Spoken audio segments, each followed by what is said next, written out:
Mike died again. Let it charge for a while, so hopefully we can get through this now.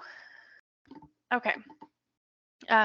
So you didn't hear me talking at the end of example 2, but we had eliminated or narrowed it down to having to be quadrant 1. And then we knew we were looking for where sine, or the y value on the unit circle points, is √3/2. Okay, and if you look at your turkey or at your unit circle, if you need to refer to that, if you don't know it off the top of your head, we know that that happens at a 60-degree angle. Okay, so 60 or pi thirds in radians. All right, so then for example 3, last example with inverse sine or arc sine, okay, we want to know arc sine of 2. Now remember, this is the input. Okay, so that means that this has to be in the domain. Up here, this is the output. The angle is the output. So the angle has to be in the range. Go back up here. So the angle has to be between here and here, but the input has to be between -1 and 1. So this input of 2, this is not in the domain of inverse sine.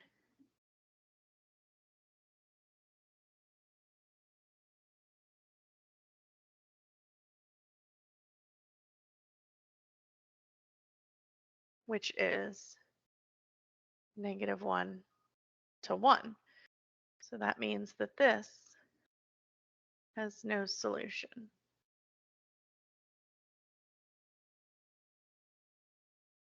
Because the question is, at what angle is sine's value 2?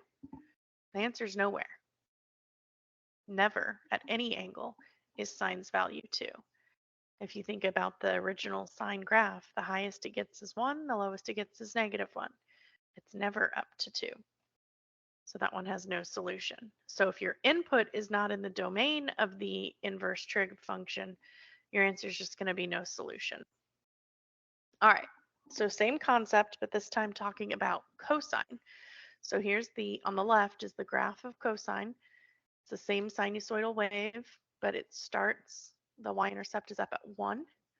So when we are restricting it, okay, we can start there and go to the next low point, okay, and then that's where we'd have to stop, because if we continued, then it would fail that horizontal line test. Okay, and if we went any further left than this, it would fail that horizontal line test. So that's from 0 to pi is where we have to restrict the cosine curve. And when we do that, okay, and we switch the y's and the x's, so now it's -1 to 1 still for the domain, because that range was the same on the original one. The range for inverse cosine, excuse me, the range for sine and cosine both is -1 to 1. So remember, that becomes the domain because x and y switch. So domain and range switch. Okay, the domain was 0 to pi, the restricted domain. And it included both of those. So that becomes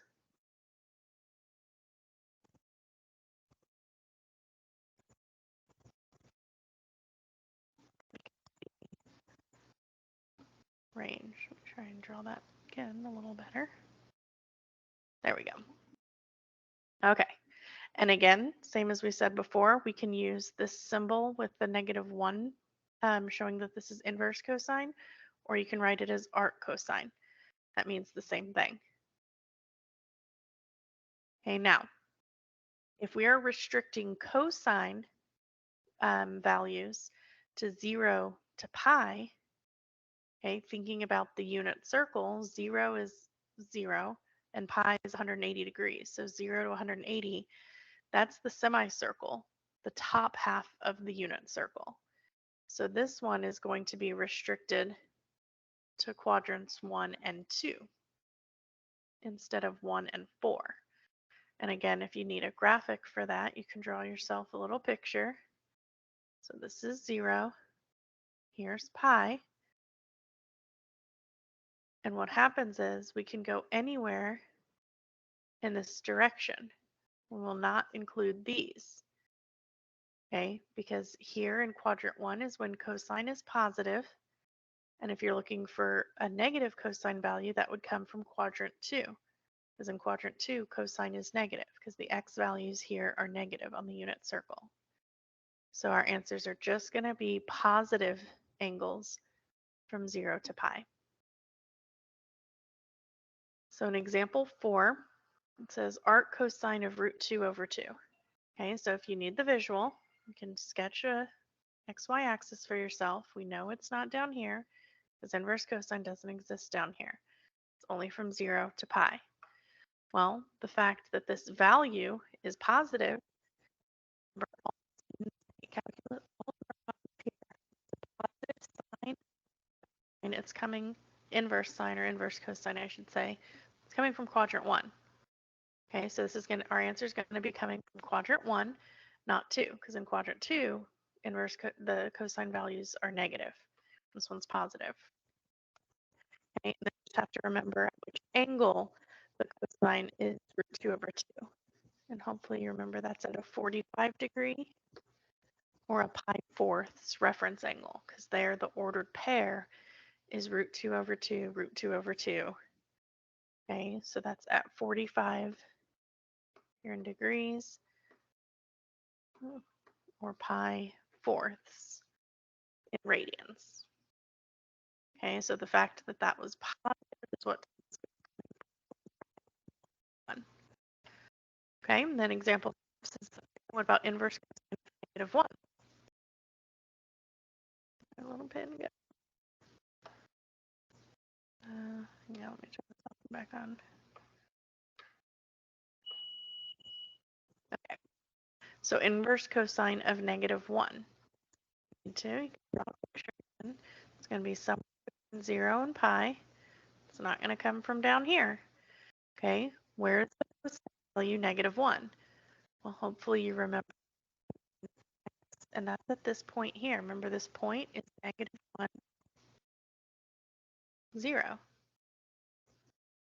So it's all the way here where cosine is -1. So that's at pi exactly. And remember, we can have pi as an answer because it's 0 to pi, including the 0 and the pi. They're included in the range. All right, now with tangent, here's the original tangent parent function. The asymptotes already kind of restrict for us to see this interval. If we have this increasing interval from -pi halves to pi halves between those two asymptotes that would pass the horizontal line test.